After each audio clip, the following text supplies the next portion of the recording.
Hello everybody, welcome back to the channel, or welcome to the channel if this is your first time here. I am your host, Davin James, glad to be here with all of you guys here today. Please remember to like, subscribe and comment, and hit that bell for notifications, that's the most important part. And hopefully you guys enjoy today's episode. Speaking of today's episode, I'm going to be talking about the casting call for the upcoming role of Harry, Ron and Hermione, which are characters from the Harry Potter universe. Discovery HBO Max has been developing a Harry Potter series for quite a while now, and recently news came out that casting has begun for the roles of Harry, Ron and Hermione. So I break down some of the information available in terms of what Warner Bros are looking for in terms of the casting for these particular characters, and I give my thoughts on the overall series, the Harry Potter universe. So with that being said, let's get on for today's episode, shall we? HBO's upcoming Harry Potter series has launched a casting call for young actors. The casting call was opened earlier this week, which was last week at the time this is recorded, and the TV network has confirmed its authenticity to Variety. To be eligible for the roles of Harry, Ron and Hermione, children must be between the ages of 9 and 11 April 2025 and be of residence in the UK or Ireland. So I guess it's too late to punch my ticket to Hogwarts then, basically. Which sucks, but it is what it is. The casting call also says it is committed to inclusive, diverse casting. It continues for every role. Please submit qualified performers without regard to ethnicity, sex, disability, race, sexual orientation, gender identity, or any other basics protected by law otherwise specifically indicated. For those who wish to apply, they must send 2 self-tapes, which are videos for those auditioning. It asks that one video be a short poem or story, although nothing from Harry Potter, and the second tell us a bit about yourself, including your date of birth, your height, and also where you live. It also asks for children to use their own accents. There is no release date yet for the series, but the call notes that the series is expected to film in the UK during 2025 and 2026. Francesca Gardner and Mark McLeod, who worked on HBO Succession, will serve as writer and director respectively. It's also expected that there will be 7 series of the show, each season adapting one of the books by J.K. Rowling, which is an interesting decision. And I'm wondering as well, because first of all, we don't know if the first season is going to be a success. We just don't. We have our feelings that it will be, but until we see a trailer or we see the show in itself, we don't know anything at this point in terms of the show's future. I'm also interested in knowing how long would we have to wait for each season. You know, say season 1 comes out now in like either late 2026 or early 2027. Would we then have to wait until 2029 for season 2? Or, 2020 or 2030 for like a season 2, whatever it may be. These are questions which are really interesting to really think about, in my opinion. Because we see that a lot as of late with certain TV shows, especially with Game of Thrones, House of Dragon. That sort of series cut down from like 10 episodes to about 8 episodes, which was not really a huge popular decision for many fans of the series. But a lot of things came into that. I think COVID played a part in that, and also budget, and also filming schedules as well, which again, I think that comes over COVID as well, in all fairness. But nonetheless, getting back to the story. In August 2000, Daniel Radcliffe, Emma Watson and Rupert Grint were picked to play Harry, Hermione Granger and Ron Weasley in the original films. Grint, who was 12 when he applied for the role after seeing a news round report about the open casting. I, like many people, are big into Harry Potter. I grew up with more of the films than the books, but in recent years I have gone back and read some of the books. I am currently reading Order of the Phoenix. I was actually reading a little bit of that earlier on today. So when it comes to people who have opinions on, oh well the books are better, oh well the films are the films are better. I don't really get involved in those conversations as such.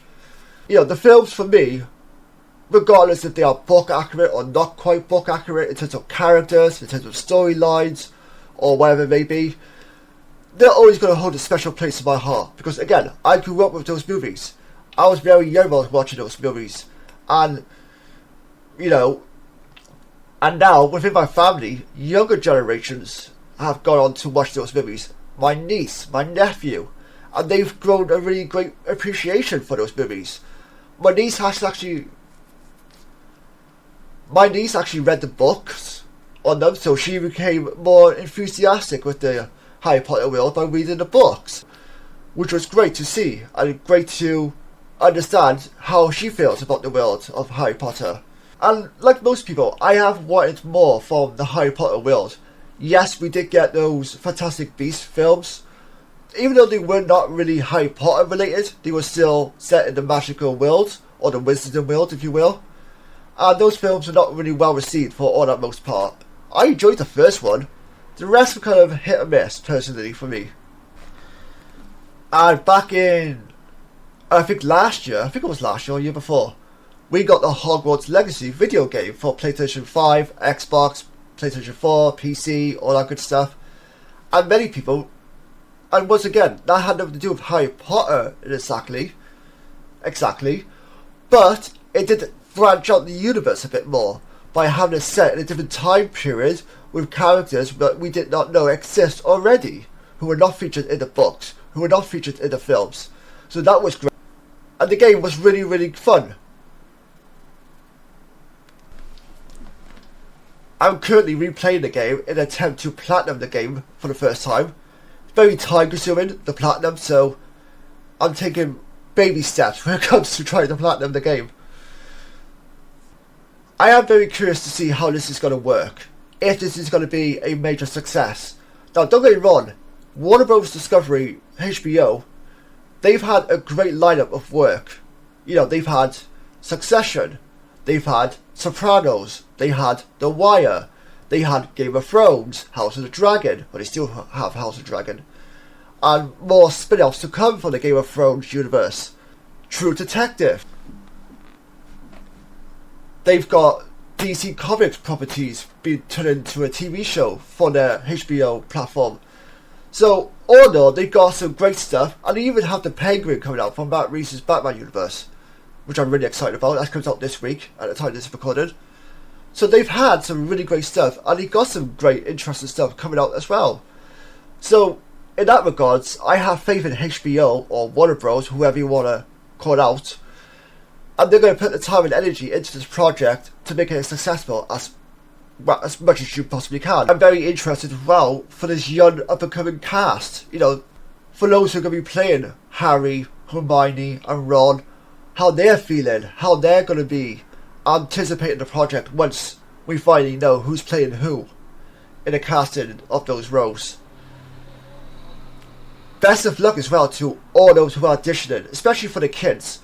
I feel like the kids themselves are going to be like the toughest part to nail, especially if they're going for like a book accurate adaptation of the books for the Harry Potter world. Maybe they're just going to be more book accurate in terms of the storylines and character personalities than they are in terms of the looks. I don't know. Can't wait to see how this is going to look and how this is going to feel for those who are from the older generation, you know, such as myself, who grew up with the movies and grew up with the books at the same time. I am sort of skeptical at the same time as far as my excitement, because, you know, I grew up with Daniel, Emma and Rupert as my Harry, Ron and Hermione. And regardless of if they're book accurate or if they're not book accurate, those three characters have such great chemistry, and those three actors in general have great chemistry, to the point where I didn't care if they were book accurate or not. I just loved those characters, and I loved every single minute I had to spend with these characters on screen, introducing a set of brand new actors to these roles that I loved so much. So it's going to be interesting to see for me, from my perspective, how I feel about these actors and their acting abilities when playing these characters. I'm certainly not going to judge them based on whether or not based on the previous performances, because that's unfair. Nobody can live up to that expectation, if you want to call it that. At the same time, all three emotions mixed up in one. So now we know three things. 1, the casting process has begun. Number 2, it's scheduled to be out in either late 2026 or maybe 2027, or early 2027 rather. And that we have writers and directors attached to the project. So overall, let me know your feelings on this. Are you excited to see more of a book adaptation of Harry Potter from HBO? If you're a fan of Harry Potter itself, are you a fan of more of the books, or are you a fan of more of the films? If you had to choose a Harry Potter series for HBO Max, or just HBO itself rather, what storyline, what would you choose? Would you choose to set it on a different character, or characters, a different time period? For example, would you have it set on all the founding members of the Hogwarts houses, like Gryffindor, Slytherin, Ravenclaw, and Hufflepuff? Or do you have any other ideas that you would like to see adapted into the Harry Potter universe at some point? All in all, thank you all for tuning in to today's episode. Until next time, take care, stay safe, and I'll see you guys next time. Bye bye for now.